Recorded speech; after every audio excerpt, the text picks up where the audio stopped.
As she lowered her head and walked into the classroom, she found a bag of flour on her desk. This wasn't the first time she had been bullied. Unable to bear it any longer, she grabbed the bag of flour and threw it in the face of the fat girl. In a few swift moves, she knocked the 200-pound girl to the ground. The girl's name was Ji Woo, and she angrily stormed out of the classroom. As she came face to face with the teacher, she ripped off her school badge and handed it to the teacher, voluntarily requesting to drop out of school. She left the school gate, threw her backpack fiercely onto the police car that was monitoring her, and then ran away. That evening, when she returned home, she saw a cake and flowers at the doorstep and angrily kicked them away. Just as she sat down, her phone suddenly rang. After hesitating for a moment, she finally answered the call and heard her father wishing her a happy birthday. Ji Woo wasn't happy at all because her father was a gang boss, which led to her being bullied at school and constantly followed by the police 24 hours a day. Her father tried to explain, but when she saw the text message from his daughter, he felt deeply guilty and decided to secretly go back to check on her. Ji Woo looked through the peephole and saw her long-absent father. She was about to open the door but realized it was locked. The next second, she hears a gunshot. In a panic, she confirmed once again her father outside the door had been shot. She anxiously tried to open the door, but on the other side, his father tightly held the door lock. The girl frantically pounded on the door, screaming for her father. Another gunshot followed. Even on the brink of death, her father kept holding the lock tightly and broke the key, leaving only a final sentence for his daughter. At that moment, her world collapsed. Since her father was a wanted man, the police didn't take action and closed the case hastily. Ji Woo could only turn to her father's old friend, Brother Moo Jin, hoping he could find the killer. She expressed her desire for revenge, but Brother Moo Jin thought she was being naive. He handed her a pistol, but she was so scared that she couldn't even hold it properly, let alone kill anyone. Seeing this, Brother Moo Jin knocked her down with one punch and told his men to send her away, saying, "If you want revenge, you have to do it yourself." The innocent Ji Woo plastered the killer's sketch all over the streets, and soon someone contacted her. When she went to meet them, they had no idea about the killer but instead stole the 5 million she had and stuffed her into the trunk of a car. Luckily, Brother Moo Jin arrived in time to rescue her. He warned Ji Woo, "If you don't want to die, stay out of trouble." After Ji Woo assured him she understood, Brother Moo Jin took her to a gang's underground training camp. There, Ji Woo was humiliated daily. The gang members constantly harassed her, and some even laid hands on her. The only person who helped her was a man named Gang Jae, the best fighter there. At night, Ji Woo stayed up practicing in the fighting ring. One day, Brother Moo Jin walked in and told her, "Fighting isn't about brute strength but technique. You need to aim for the spots to defeat those men." Brother Moo Jin pushed herself, fighting day after day. Soon, the day of the exam arrived. In today's competition, the first-place winner would receive a 10 million reward. Brother Moo Jin sat with the exam proctor, watching from the sidelines. Ji Woo showcased the results of her hard training, quickly taking down several large men. Her final opponent was none other than Gang Jae, the man who had helped her. But Ji Woo didn't hold back. With an over-the-shoulder throw and a powerful punch, Gang Jae was knocked unconscious. Brother Moo Jin raised Ji Woo's hand. When Gang Jae regained consciousness, furious over his defeat, he spiked Ji Woo's drink. He then gathered his friends, intending to harass her. In her drugged and blurry state, Ji Woo struggled to fight back, accidentally knocking over her father's urn. Grabbing a shard of the broken urn, she tried to escape. Just as Gang Jae was about to strike her with a hammer, Ji Woo stabbed him first. When Brother Moo Jin learned of this, he was enraged. Gang Jae was expelled from the organization and received the punishment he deserved. Brother Moo Jin then went to see Ji Woo. Noticing her devastated state, he handed her a gun and revealed it was the same gun used to kill her father. The gun belonged to a police officer, and Brother Moo Jin left the rest for Ji Woo to investigate. He also handed her a file. Ji Woo's path to revenge began. Over the next 4 years, she trained rigorously day and night, eventually infiltrating the police force as an undercover agent for the organization.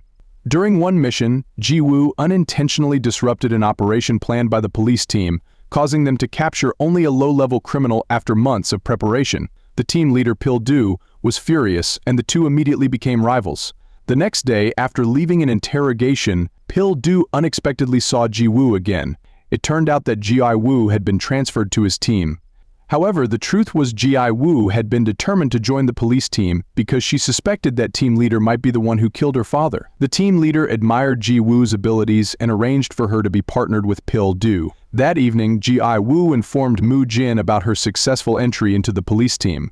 Mu Jin, recalling how Ji Woo's father had once saved his life, gave her a personal dagger and told her to use it to avenge her father when she found the murderer. He also assured her that the organization would fully support her. Soon after, a captured underling gave up vital information, leading to the first collaboration between Ji Woo and her former enemy. They were tasked with investigating a drug dealer named Mango. Disliking Ji Woo from the start, Pil-du sent her in first, hoping to teach her a lesson. However, after a long wait, when Ji Woo didn't return, Pil-du grew concerned and gathered his team to assist her. Upon entering, they found that Ji Woo had already taken down all of Mango's bodyguards and found the stash hidden in a bottle. Pil-du, who had intended to show Ji Woo her place, was dumbfounded. Ji Woo had become a police officer for the sake of revenge, but she didn't expect that her first mission after joining the police team would involve capturing Mu Jin, the very man who had trained her to become an undercover agent. The sudden nature of the secret operation left Ji Woo with no time to warn Mu Jin, as her phone had been confiscated beforehand. On the way to the mission, Ji Woo desperately tried to find a way to send out a warning but failed. Mu Jin, unaware of the looming danger, boarded the ship. Ji Woo and Pil-du's team infiltrated the ship's cabin, swiftly taking down the guards. Soon, Ji Woo spotted Mu Jin on the lower deck but had no idea how to alert him. At that moment, Pil-du also noticed Mu Jin and his men and immediately charged downstairs, aiming at Mu Jin. Suddenly, a gunshot rang out, shattering a power line. In the chaos, Mu Jin and his men fled, but the spilled chemicals triggered a massive explosion. Ji Woo rushed downstairs and pointed her gun at Pil-du, but Mu Jin glanced at her and escaped. Team leader Che was frustrated, not only because they failed to capture Mu Jin but also because the evidence on the scene had been destroyed in the fire. As the search team combed through the wreckage, Ji Woo stumbled upon a gun hidden in a corner. This was the same gun used to kill her father. She had orchestrated the discovery so that she could legally investigate the gun's owner. Meanwhile, Mu Jin was furious about being ambushed and ordered his men to find out who leaked the information. Some of his subordinates suspected Ji Woo, and even Mu Jin began to have doubts about her loyalty. After seeing the gun at the crime scene, team leader grew increasingly worried. He secretly inspected every team member's weapon and brought some files to the investigation center, passing them to a colleague. Ji Woo, following the team leader, learned that the team leader's obsession with catching Mu Jin wasn't just because Mu Jin was a notorious drug lord. 10 years ago, one of the team leader's most beloved team members had been killed by Mu Jin, and he also wanted revenge. Ji Woo then received a call from Mu Jin. She warned him that the organization's offices had been bugged with hidden cameras in several key areas. With this information, Mu Jin started to trust her again. At that moment, a man wearing a fur-lined coat made his move. This man, who had once been kicked out of the organization after being humiliated by Ji Woo, had now sworn to take revenge on both Mu Jin and Ji Woo. He and his men attacked, leaving a message in blood challenging Mu Jin. The next day, Ji Woo arrived at the scene and confirmed from a distance that Mu Jin was unharmed. As she was leaving, she unexpectedly ran into team leader and Pil-du. Ji Woo quickly lowered her helmet and passed them, but Pil-du sensed something was off. Later, team leader invited Mu Jin out for a drink, and the two powerful men sat down to have a serious conversation. The atmosphere grew tense as team leader arrived, challenging Mu Jin. Determined to eliminate this threat, Mu Jin resolved to take him down for good. Meanwhile, the police set another trap to capture Mu Jin. During a meeting, team leader casually hinted about a planned meeting with an undercover informant inside the organization. Sensing danger, Ji Woo quickly alerted Mu Jin and decided to track down this hidden mole within the group. However, this was all part of another one of team leader's schemes. Team leader had long suspected there was a mole inside the police force, and this time he wanted to expose Mu Jin's informant. Ji Woo followed team leader on her motorcycle, following him to a luxury car flashing its hazard lights, where he tried to confirm the identity of the person inside. Pil-du caught her in an ambush. Despite the danger, Ji Woo managed to escape thanks to her agility. She later realized that the person in the luxury car was Mu Jin's assistant. Team leader didn't catch the informant, but now had a strong suspicion of who it might be. He instructed Pil-du to keep a close eye on Ji Woo. Ji Woo then reported everything about the assistant's meeting with the team leader to Mu Jin. After tending to her injuries, Ji Woo continued her search for the gun that killed her father. She discovered that the gun was linked with Mu Jin, causing her to question Mu Jin's involvement in her father's murder. Pil-du had been quietly observing Ji Woo since the failed operation and noticed she was investigating Gun Pyong. He decided to team up with her to uncover the truth. They followed a mysterious figure to a deserted car yard, where they spied on a deal between Ji-woo and the figure. However, they didn't realize it was all a trap set by Gun Pyong. A group of assassins ambushed them, and they were captured.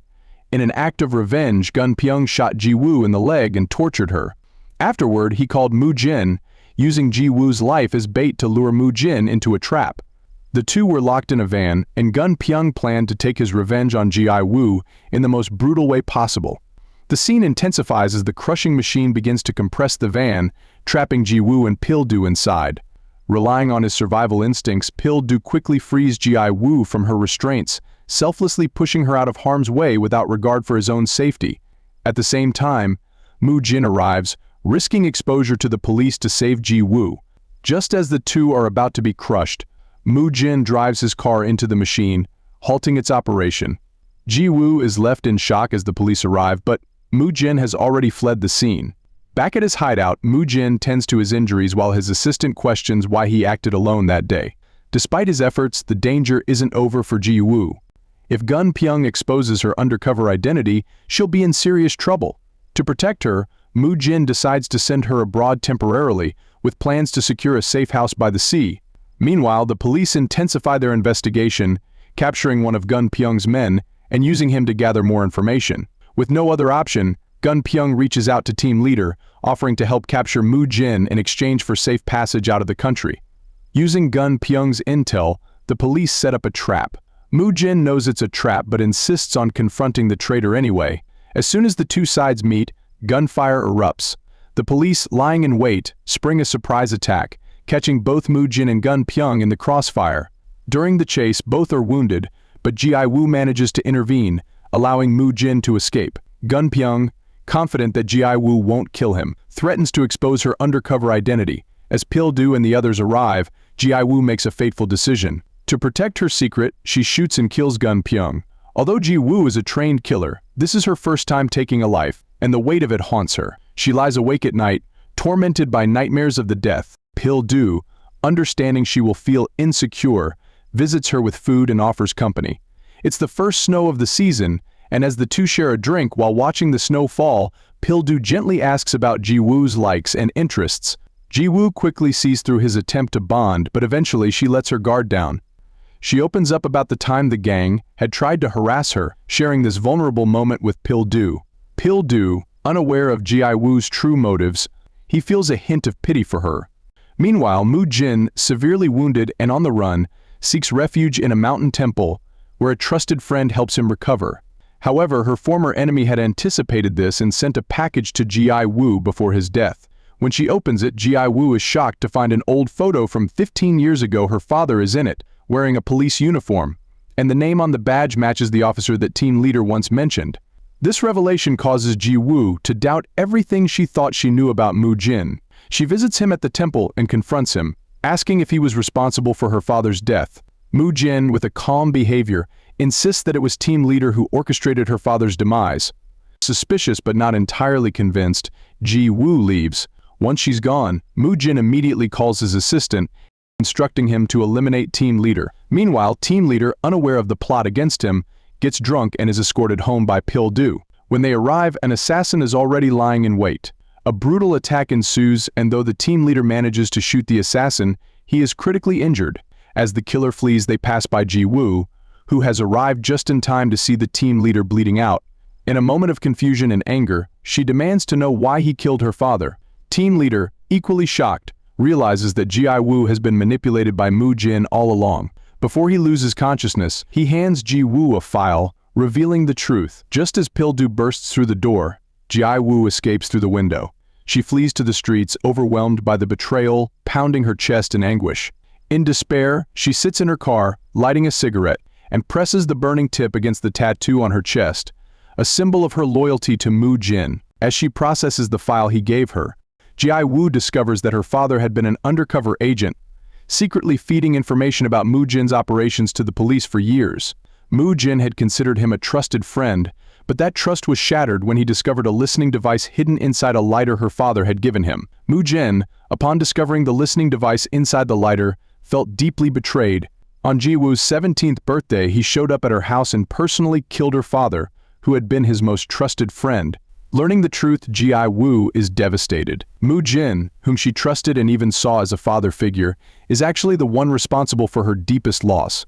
Meanwhile, Moo Jin's assistant learns that Ji-woo is still alive and, acting on her own, hires assassins to eliminate her. However, Ji-woo, with her protagonist's skills, fights off and defeats the three hitmen, leading to a final showdown with the assistant.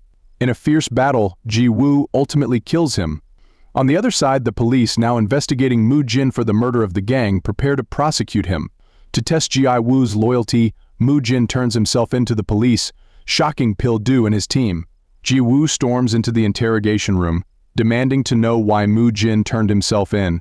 Staring him down, she retrieves a critical piece of evidence, a murder weapon with Moo Jin's fingerprints on it. However, evidence emerges that implicates Ji-woo in team leader's attempted murder. The suspicious vehicle seen outside team leader's home that day was registered in her name. Pil-do finally understands Ji-woo is the undercover agent. The police quickly lock down the station, intending to capture Ji-woo before she can flee with the evidence. But Ji-woo, as always, manages to escape. Moo Jin, wearing sunglasses and feeling confident, also walks out of the police station, but upon returning home he finds his assistant's dead body. Once part of a tight-knit group of three loyal brothers, Moo Jin now finds himself the last one standing. Pil-do, having realized where Ji-woo might be heading, the place mentioned by team leader, tracks her down. Feeling betrayed, he shoots at her twice, injuring her, and brings her back to the police station. However, Moo Jin, refusing to let her fall, arranges for a lawyer to free Ji-woo. The next day, the lawyer shows up, demanding medical treatment for Ji-woo due to her injuries. As planned, Ji-woo is transferred to a hospital, where Moo Jin has already prepared for her escape. She successfully flees the police's grasp once again. Soon after, Pil-do receives a call from a recovering team leader, who reveals the full truth about Ji-woo. She is the key undercover agent the police have been searching for all along. Meanwhile, Pil-do receives a call from Ji-woo, who is on the run and about to seek revenge against Moo Jin. He rushes to the underground hideout to stop her, insisting that she cannot let the man who killed her father manipulate her any longer. He believes this revenge is something she must handle on her own. Locked in together, they must work as a team to fend off Moo Jin's henchmen. After a thrilling escape, Pil-do takes Ji-woo to a seaside cabin, surprising her with his thoughtfulness. He remembers her love for the ocean. Inside, he carefully treats her wounds and urges her not to let revenge consume her. During this tender moment, Pil-do confesses his feelings for her. Since her father's death, Ji-woo has been consumed by hatred, but Pil-do's kindness offers her a warmth she hasn't felt before. They briefly enjoy their time together, but Moo Jin soon learns of Ji-woo's disappearance and is enraged. The next day, Ji-woo has a revelation. Her father would not want her to seek vengeance through murder, but instead wants her to see Moo Jin brought to justice. Pil-do is relieved by her decision and prepares to take her back to the police station, assuring her that he will always be there for her, no matter what. Just then, a mysterious figure appears, shooting at Pil-do. Despite the danger, he remains steadfast until his last moment, trying to protect Ji-woo. In a moment of desperation, she grabs his gun, feeling more determined than ever to seek revenge. With fierce resolve, she infiltrates the organization to confront Moo Jin. As Ji-woo prepares for the final showdown, she loads a single bullet into the gun, intending to leave it for Moo Jin. The ensuing battle is intense, with Ji-woo facing off against some of the most formidable men in the organization. This sets the stage for an ultimate clash between them, filled with tension and unresolved emotions. Ji-woo pushes open the office door, locks it behind her, and strides in determinedly, wielding a gun that is empty of bullets. Moo Jin remains unbothered, mocking her for her father's cowardliness and taunting her for failing to take the chance to kill him during her time as an undercover agent. Despite having fought her way into his stronghold, she still lacks the courage to pull the trigger.